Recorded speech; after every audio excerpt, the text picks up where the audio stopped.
First things first, Kyle Shanahan just said that Mac Jones will indeed start for the 49ers against the Rams right here at Levi's Stadium on Sunday. But this Brock Purdy recovery is becoming more and more intriguing by the day.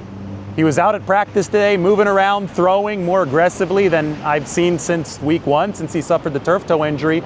And Kyle Shanahan said that Brock is going to meet with him tomorrow, where they're going to decide whether or not Brock Purdy is going to be active and in uniform as the 49ers QB2 for this football game. And that would obviously mean that Purdy would be only one play away from entering this huge game against the Rams. I think that when we're analyzing this situation, pattern recognition is extremely important. We've got to be on top of our details. So here are the details of Brock Purdy's very logical recovery progression. Over the course of the past 2 weeks, Purdy has been questionable on this Friday and not listed as out. Over the month prior to that, he had been listed out every single Friday. So that is progress. This week, there'll be that Saturday conversation with Kyle Shanahan. Last week, there wasn't a Saturday conversation with Kyle Shanahan. They had apparently made that decision that Brock Purdy would not be in uniform earlier than that. This week, remember that Kyle Shanahan did say that Brock Purdy would get more first-team reps, and John Lynch also confirmed that. You don't give a quarterback first-team reps just for fun. You give a quarterback first-team reps and they're ramping up to get back out there. And finally, we observed much more aggressive moving and throwing from Brock Purdy at practice this week. He seemed very light on his feet today, not allowed to post that part of practice, but you can trust what I saw. Brock Purdy much more bouncy than I've seen him at any point since week one. This all lines up with what we've been saying for weeks, that the 49ers have a 5-game stretch here on natural grass. No artificial turf games until December 22nd against the Indianapolis Colts. And that is an ideal window to work Brock Purdy back into that quarterback position. At some level, they're going to have to make a gut decision, right? Because this is turf toe. Brock is probably not going to be 100% for the rest of this season, but he's going to approach 100%. I think he probably is approaching 100%, and the 49ers are going to have to decide when the best possible time to activate him will be. And we had looked at this Rams game as the first one on natural grass after 2 on artificial turf in Houston and New York as the opening of that window. And if he is active on Sunday, well, then technically he will be back in time for this Rams game. My colleague Tim Kawakami has theorized that if Purdy is active on Sunday, that would mean the 49ers are planning to start him and make his big return against the Arizona Cardinals the week after that. But it's very, very important to remember that anytime somebody is QB2, he is one play away from being thrust into the action at full speed. And the 49ers wouldn't make Brock Purdy QB2 unless they believed that he was ready for full speed NFL action against the league's #1 defense. Now, in the big picture, this is all so important to talk about because we've discussed the 49ers need to surge offensively. They're reliant on their offense. The defense has suffered so many injuries. They've tried to bolster through the Keon White trade, through the Cleveland Farrell signing. They've done all that, but the paths forward for the 49ers, if they are going to accomplish something big this year, are all reliant on that offense moving up a couple notches. Brock Purdy has demonstrated that ceiling-raising capability before, essentially every single time he's taken the field for the 49ers, and they want him back here in 2025. That doesn't minimize anything that Mac Jones has done. Number 14 QBR for QB2. Remember that he threw 49 times against the Rams when these two teams played a month ago down at SoFi Stadium, Levi's South, I should say, and he was able to notch a win for the 49ers. I mean, that was one of the epic upsets in 49ers franchise history. They're 4.5-point underdogs in this one. Good injury news today for the 49ers on the players who were added to the injury report on Thursday. As I said, it's too early to freak out on Thursday about anybody who is listed because we don't have a chance to talk to Kyle Shanahan until Friday. But Keon White with the groin issue back out at practice. He's officially questionable. Same deal with Kalia Davis, ankle injury. Same deal with D. Winters, knee injury, Tatum Bethune, thigh injury. Alfred Collins did not practice all week with his hip issue, but he was out on that practice field. And I think that's a good sign for the 49ers, because if he's out there watching his teammates practice, it means he doesn't have to be in the rehab room. And I think the 49ers might just be resting that hip and trying to conserve as much energy and keep it as fresh as possible for the game on Sunday.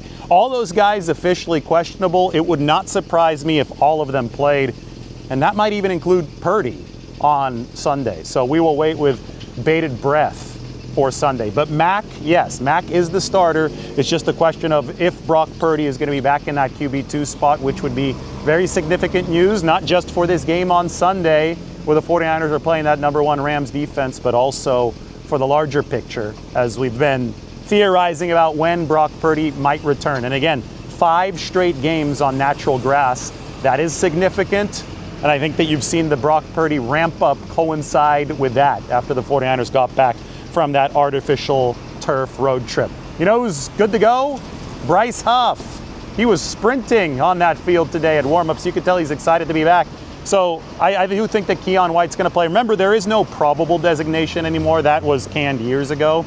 So guys who are questionable but out at practice on Friday, they are very, very likely to play. I can't remember the last time somebody was out at practice on Friday, listed as questionable, and didn't play. That's why I think that, with the exception of Brock Purdy last week, but we know that that's a very exceptional circumstance with the quarterback position and the turf toe. But all these defenders, I would expect them to be out there for the 49ers on Sunday. So Huff is back.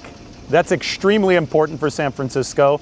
You've got to put pressure on Matthew Stafford. I thought that it was as close to a 7-on-7 game for him as possible the last time the 49ers played the Rams, and somehow, some way they won. There was a lot of weird stuff that happened in the 49ers' favor in that game. If they're going to notch the upset this time, I think they're going to have to go about it in a more standard way, and that means pressuring Stafford into some interceptable throws. I mean, he threw a couple last game that were close to being picked, and he always does. He always throws it to the 49ers defense. It's a matter of whether or not they catch it. So it's going to be really important to get some sort of pressure on Stafford, especially in high leverage situations, and then to actually catch the interceptable passes that he does throw.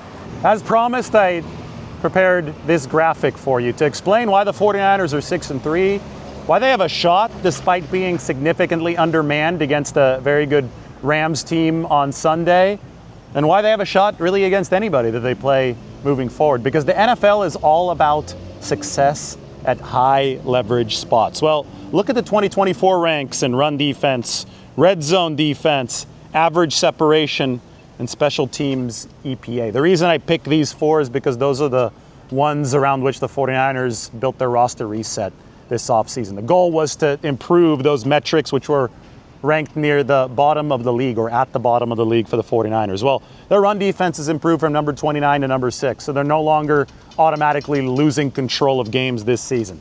That's a credit to Robert Saleh. It's a credit to the youth infusion that the 49ers have brought in. They are hungrier on defense, and that shows in run defense, and it's going to be something that's extremely important in this game to force Matthew Stafford to throw, so that way some of those interceptable passes, some of those turnover-worthy plays can come to San Francisco. Then you look at red zone defense, and I think that this one is absolutely imperative for San Francisco on Sunday, because the Rams, they're going to move the ball.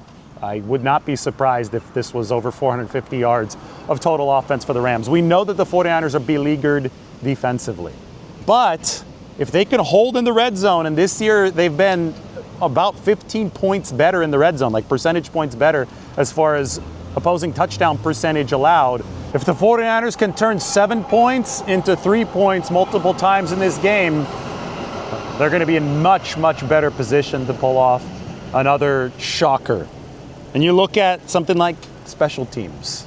Well, that's a big one for San Francisco, because that's where the Rams are weak, and that's where the 49ers are exceptionally strong this year. Number 2 in special teams EPA ever since Eddie Pinheiro came aboard in week 2.